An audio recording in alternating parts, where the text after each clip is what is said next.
Hello and welcome to episode 3 of the Plain English Cybersecurity Podcast. I'm your host, Eric English, and in this podcast we aim to make cybersecurity easy to understand. We try to explain it in plain English. So that's what we're here to do. This is episode 3 of our podcast. We're just kicking things off here. And today is Wednesday, May 21st of 2025. And today we're going to discuss primarily networking and some of the security concepts when it comes to network security. So for a quick review of our previous episodes, the first episode we went through kind of some cybersecurity basics. What is cybersecurity? What is the CIA triad, the threat landscape, and then key terms that we use in the industry. And we also talked about malware, viruses, trojans, ransomware, social engineering, insider threats, all kinds of fun stuff like that. And then last episode, it was a lot about best practices, multi-factor, fun stuff like that. So today is primarily going to be focused around network security and just general networking concepts. I think this is where having this base knowledge of just IT understanding in general really is going to help catapult you in the cybersecurity world, because you're going to understand how all these things work in IT. And then if you understand how all these things work, it's much easier to be able to figure out how to secure those things. So it's really, really important that you have that base knowledge of just general IT, general networking concepts, all of the basic knowledge, like the OSI model and things like that. Those are all things that you really want to have a good grasp on and understand. That way it makes your journey into cybersecurity a lot easier. Now, it's much easier said than done, right? There's so much in the IT world that you could study for a long time, right? But just try to go out and get some of the basics about IT and networking and servers and workstations, and just try to at least understand the basics of those.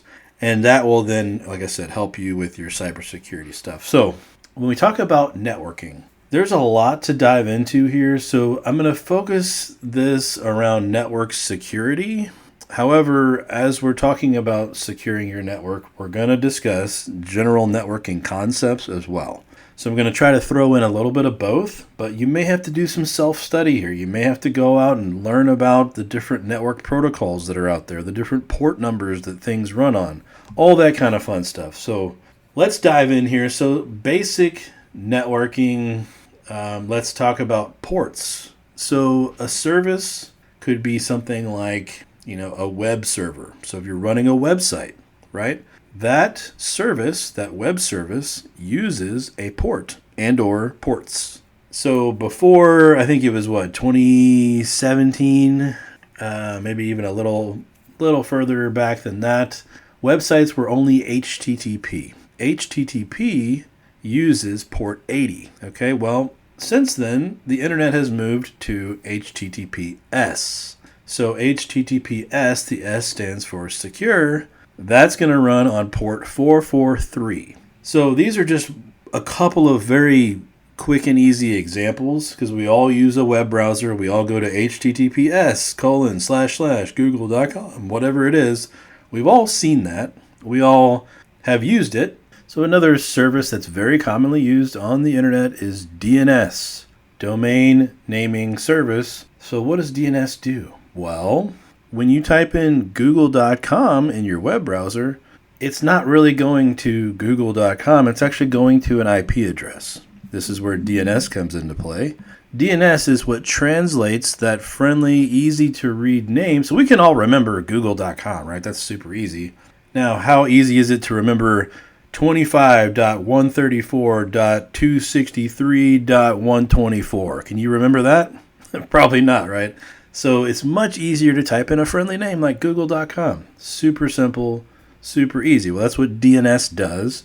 DNS is the mechanism that translates that friendly name into an IP address, and that IP address is where your traffic is directed to. So IP addresses are another massive topic, but let's stay on the port topic real quick here. So DNS runs on port 53. So these are again just very, very basic ports, and I would study the most common ports. You got things like SSH runs on port 22. All this kind of stuff that you're gonna need to know what ports these things run on, so that you can better secure those various services that are running on those ports. So if you're running a web server on port 80, well, guess what? That's not encrypted. So you're going to want to change the port on that web server to go to 443. And when you do that, you also have to apply a security certificate so that the connection to your web server is encrypted. So I know this is a lot to kind of take in here. So let's just stay with the port numbers. So studying those top, I think there's probably a top, 50 or 100 services that you can study up on and the various ports that they use. That is a very good thing to just kind of have it in your back pocket, memorize those, try to remember all of those port numbers that you possibly can, because that will make your life easier when you go to configure a firewall and configure the security on the firewall. You need to know what ports and what IP addresses you're going to be securing, right? So IP addresses are a whole nother can of worms. I'm going to try to dive into this just a little bit, but this is going to take some self-study. But an IP address is essentially like a street address, if you think about it that way. So every street that you go down in a neighborhood, everyone's got an address on their door, right?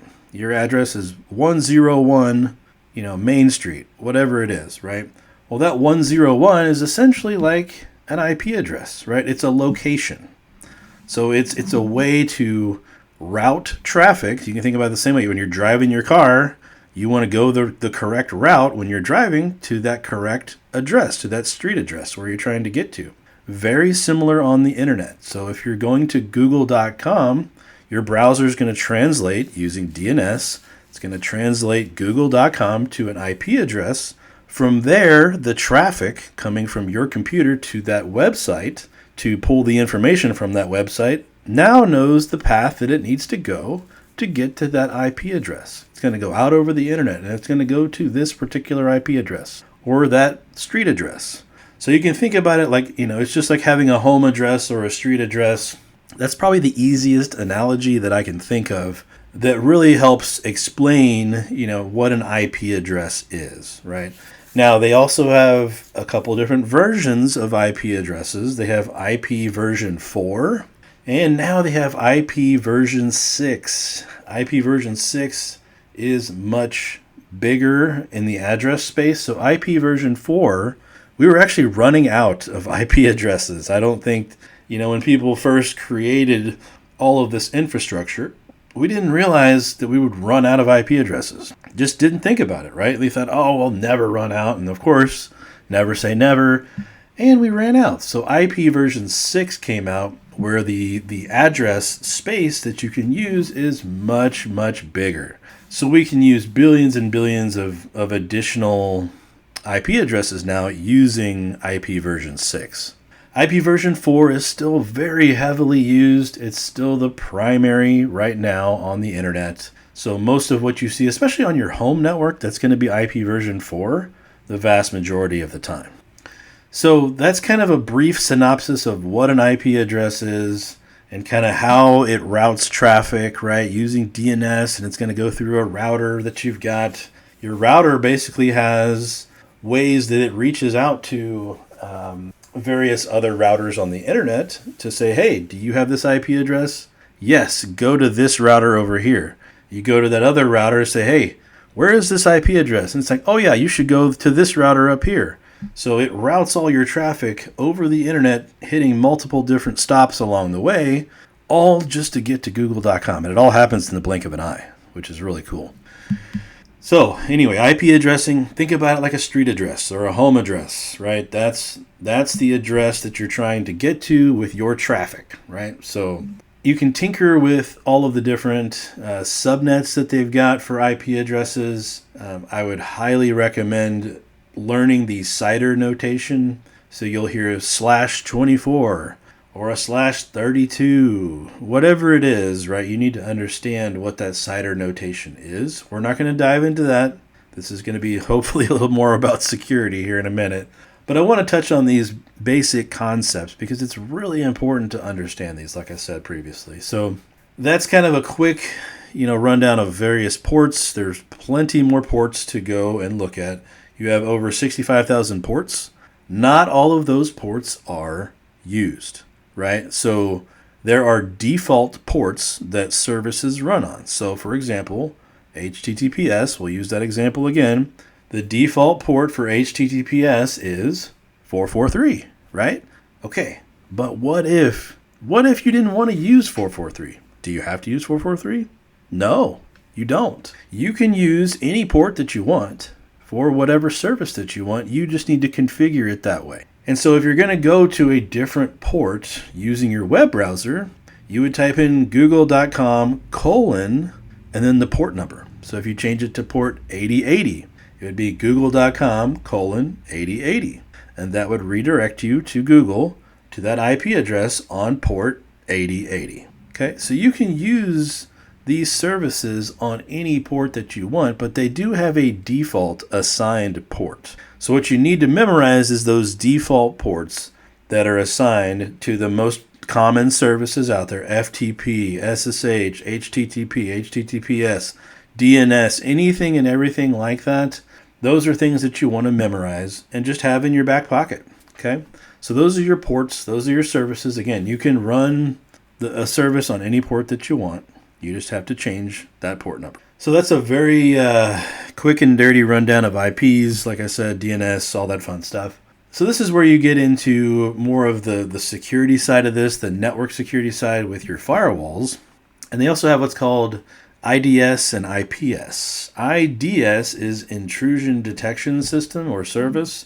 IPS is intrusion prevention system or service. So what does that mean? Well, first and foremost, your firewall is what basically protects your internal network, your home network or your office network, from all the crazy stuff on the internet. There are so many bots and Trojans just floating around on the internet trying to hack into different things, and it is crazy. So you have to have a firewall nowadays. If you want to do a fun experiment, and I say fun in air quotes, you can always, if you're comfortable doing this, you can put a Windows, let's say an unpatched version of Windows 10 on the public internet. Put it directly onto the internet. And then wait and see how long it takes for that Windows 10 system to get hacked. It's literally within minutes. So this is where, your firewall comes into play. And the biggest thing to remember about firewalls is that by default, you should be denying all traffic by default. That's what it is. Deny by default. Only allow what you absolutely need to allow. So when you're allowing things, you could be allowing an IP address. You could be allowing a port or both, right? So these are the things that you would be configuring on your firewall. Hey, Mr. Firewall, I want to allow this IP address on the internet to connect to my internal network on port 8080. I don't know why you'd want to do that. I'm just throwing out an example. But let's say you had a system on your internal network that needed to synchronize or connect to another system out on the internet. Well, you can configure your firewall to say, hey, when you see traffic from this public IP address, route it to my internal system over here on this port number. And that would allow the connection to, at least inbound, to that system to connect to whatever service you're running. Now you can do two-way connections, so you can allow the connection in but not out. You could allow it out but not in. Or you could allow bidirectional communication, so in and out. The one thing you want to really shy away from when you're creating firewall rules is the any rule. Any means that you're going to allow any IP address, for example, on any port to connect to any system. This is where you're going to get in a lot of trouble. Anything where you use the any rule is can be very dangerous. So you want to be very cautious about any kind of any rules that you're going to create. You want to make it very specific and say, hey, only this IP address can connect into me. right? I'm not going to allow any IP address to connect to me. That's not cool. I don't want somebody in Russia hacking into my stuff, right? So you only allow a very specific IP address and a very specific port or service to connect in. So other things with your firewall that you're going to be configuring as far as security goes, you're going to be looking at things like, the various types of traffic that are coming in and going out and looking for anything malicious. And as part of that, you may say, oh, I don't like that, from my internal network, some workstation is going out over the internet and connecting to a malicious website. Well, I'm going to tell my firewall, hey, if you see any of these types of connections going to these malicious websites, block it.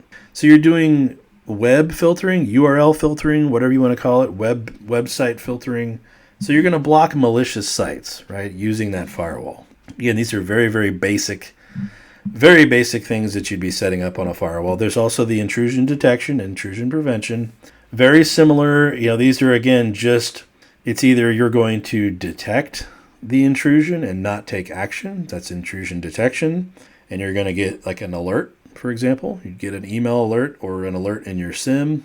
And we'll talk about a SIM here in a little bit, probably in a few episodes. But you'll get an alert, right? Or you can do intrusion prevention, which prevents that intrusion or potential intrusion. So you can set it up a couple of different ways. If you just want to listen and get alerts and do the blocking yourself or the prevention yourself, you can certainly do that.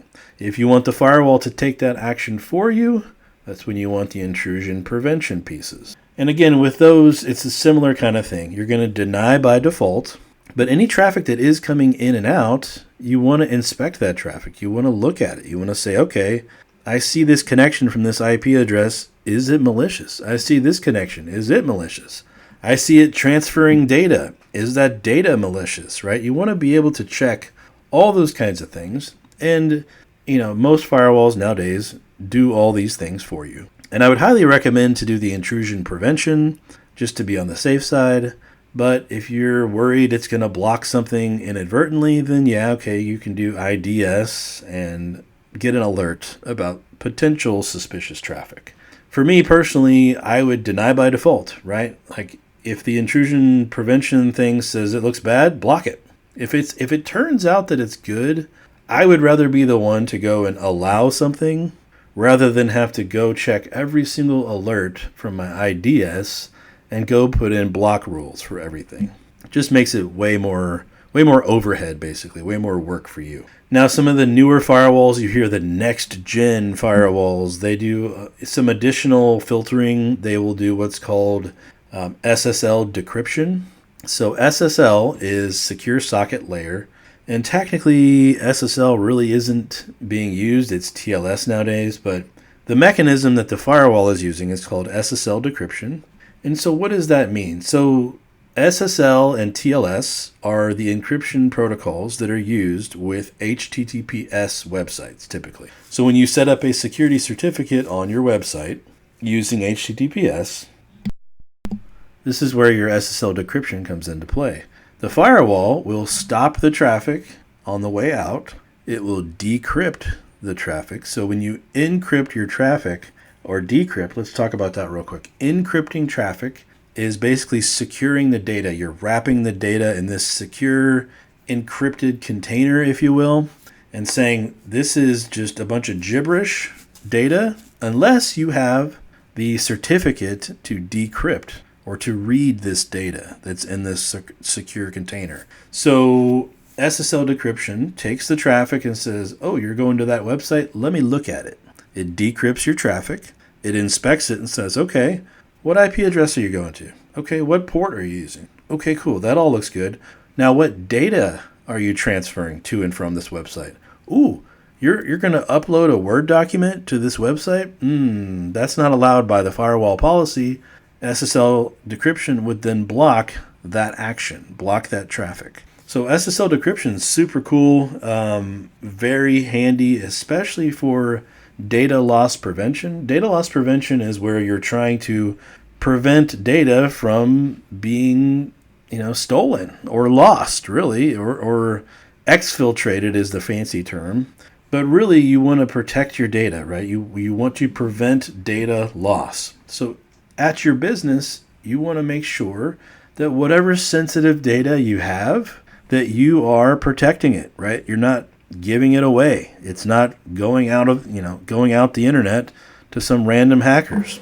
So SSL decryption plays a big role in DLP, data loss prevention, and also just additional security. And then in addition to SSL decryption, a lot of the next-gen firewalls also do things like user ID or user identification. What is user identification? Well, you can say, if you integrate your firewall with your Active Directory, we'll talk about Active Directory later, but if you integrate that with the Active Directory, you can actually tell what user is accessing what website, right? So now you can make policies on your firewall based on specific users or groups even. And that way, if you are a part of this group, yes, you're allowed to go to that site.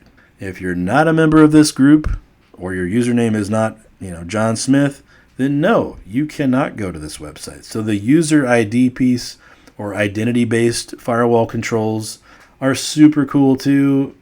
Give you a lot of capabilities to block, again, based on the identity of the user. So, hey, the marketing department, they can go to, social media sites, but anybody outside of that group or that department, nope, you're all blocked. So that's where user ID comes in handy. It also comes in handy when or if you have some sort of a security incident and you're trying to go back and investigate, how did this incident start? What happened here? How did this begin? Right? So you can go into your firewall and say, oh, John Smith is the one that downloaded that file. Ooh, let me go talk to John Smith and see what's going on. I need to investigate John Smith's computer now, right? So it can help you with incident response, with tracking down, any kind of malicious activity specific to a user, right? Because a lot of times too, without that, you're going to see the malicious traffic going to an IP address on your internal network. Okay, where's that IP address?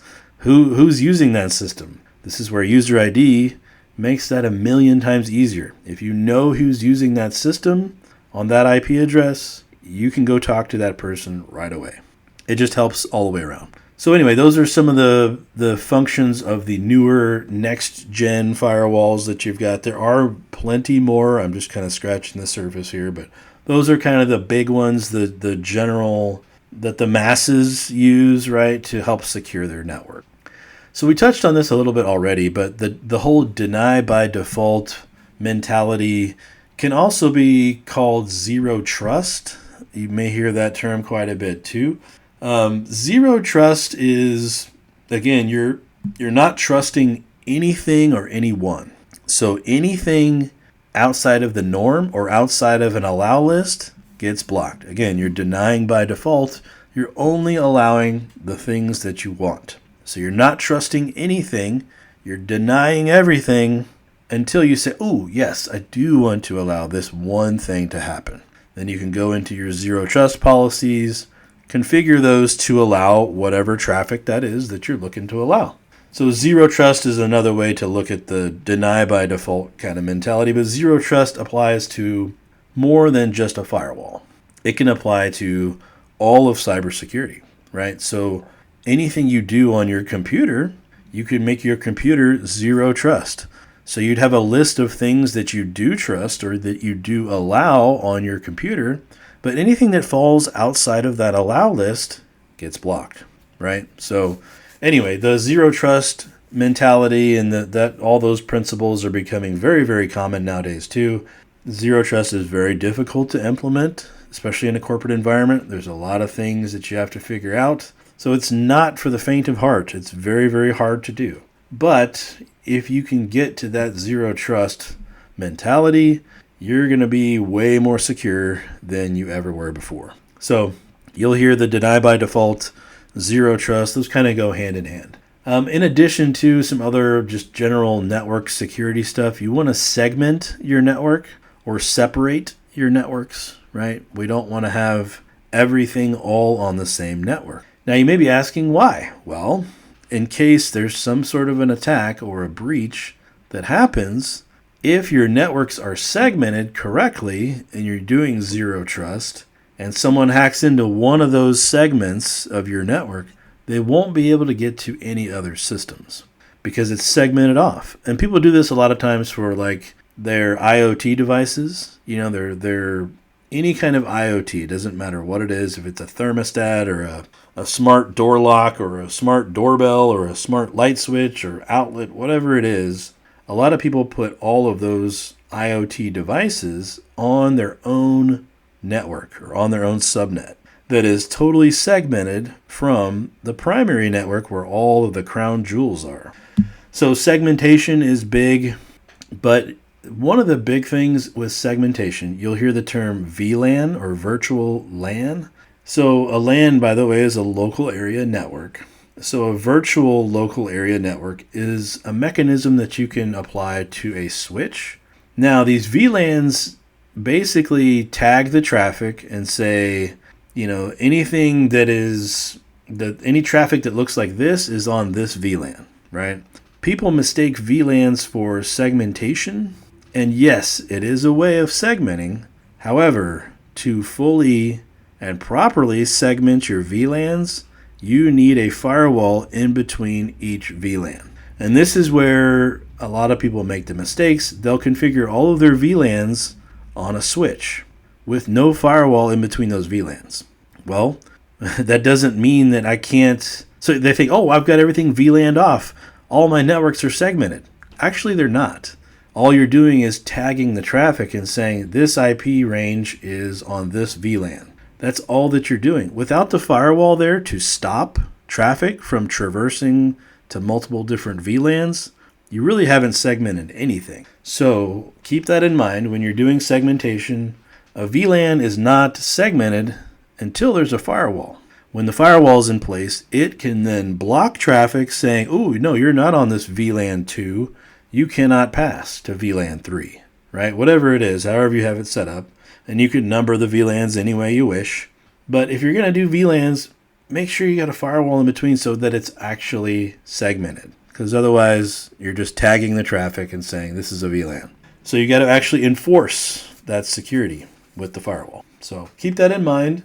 I know that's kind of a little more in the weeds than what we're trying to get into here, but that's one thing I always try to mention, that you need to have the firewall there to truly segment. So another big topic in the network security side of things is remote access and VPNs. You'll hear VPN a lot, virtual private network, and remote access. So those kind of go hand in hand. Remote access is a way that you can connect to some other system from a remote destination. So I'm going to be at home. I'm going to connect to a server in Taiwan. That is remote access. Well, how do you actually connect to that server in Taiwan?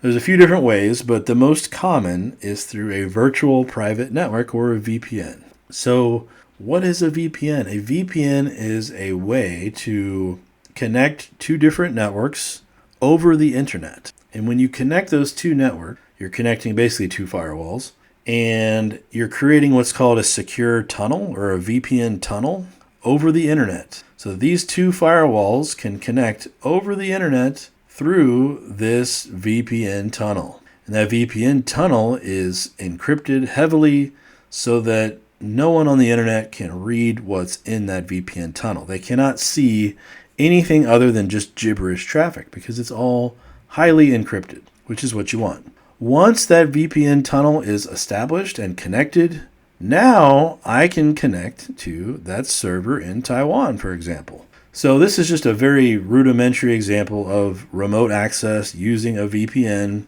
You may have also heard of personal VPNs where you can protect your privacy and, connect to a VPN from your phone or your laptop or whatever it is, right? It doesn't matter what the device is, but you can connect to these VPN services to encrypt your traffic and protect your privacy. You don't want people knowing where you're browsing to, right? You don't want people knowing what your home IP address is.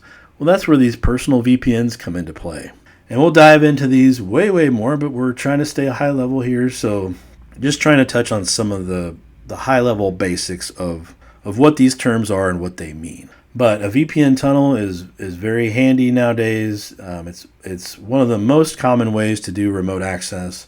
Now, there are other tools out there to do remote access. It's not just a VPN. So you can use stuff like Log Me In or TeamViewer or AnyDesk or Rust Desk or anything like that, where it's a mechanism where you can remotely control a system through port 443 on your firewall, which is super cool, actually. Basically, what these other services do that aren't VPNs, like a Log Me In, for example, it will negotiate that remote access connection via a web browser. So you install the Log Me In program on your server, for example, that you want to access remotely, and you don't need a VPN tunnel at all, which is super cool. So that server that you've got the Log Me In software on has a connection to the Log Me In cloud. And what you do is you connect to the Log Me In cloud from wherever you are, just through a web browser, and say, hey, I want to connect to my server over there. And it says, okay, sure. And it does all of this over port 443. So very, very cool to set up and much easier to set up than a VPN, that's for sure. Not all of these are free, so you got to keep that in mind. But anyway, those are some of the ways to do remote access. You also have other protocols like SSH. I touched on that briefly. There's also remote desktop protocol and things like that. So with SSH, with VPNs, with remote desktop protocol, anything like that, any kind of remote access, you have to make 1000% sure that you secure that remote access. What do I mean by that? Well, I mean set up multi-factor authentication and make sure that you've got a very strong username and password. Otherwise, if someone guesses your password or steals your password via a phishing email, which we talked about previously, if I steal your password through a phishing email and you don't have multi-factor set up on your VPN, you don't have multi-factor set up on your Log Me In account, well, guess what? I can now log into your Log Me In account, or I can log into your VPN, and I can connect as if I was you. That's where that multi-factor piece comes in. Even if I have your password, I don't have your cell phone where your authenticator app is. I don't have that text message that's sent to you, right? So this is why any kind of remote access, no matter what it is, SSH, RDP, Log Me In, a VPN, doesn't matter. It 1000% must have multi-factor authentication in order to be secure. So I cannot stress that enough. You have to be very, very careful with remote access. Because again, think about it. Like I said, you put a Windows 10 computer out on the internet, it's going to be hacked in minutes, right? So these bots are out there finding anything and everything they can hack into. And they are hacking into it. So if you set up remote access and it's not secure, guess what? It's going to get hacked. It's only a matter of time. So set up that multi-factor on any kind of remote access. It doesn't matter what it is.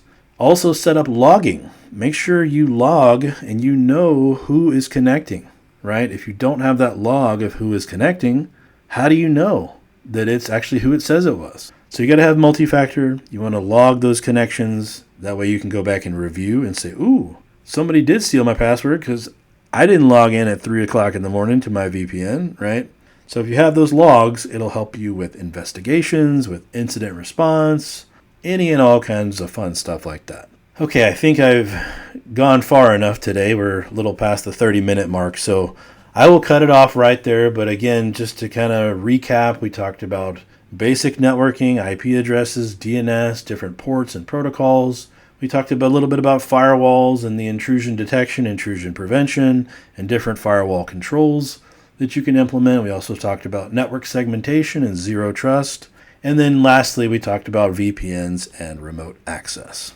So on the agenda for next week, we're going to try to talk about data privacy and data protection. So this is going to go into encryption and data loss prevention and backups and all kinds of fun stuff like that.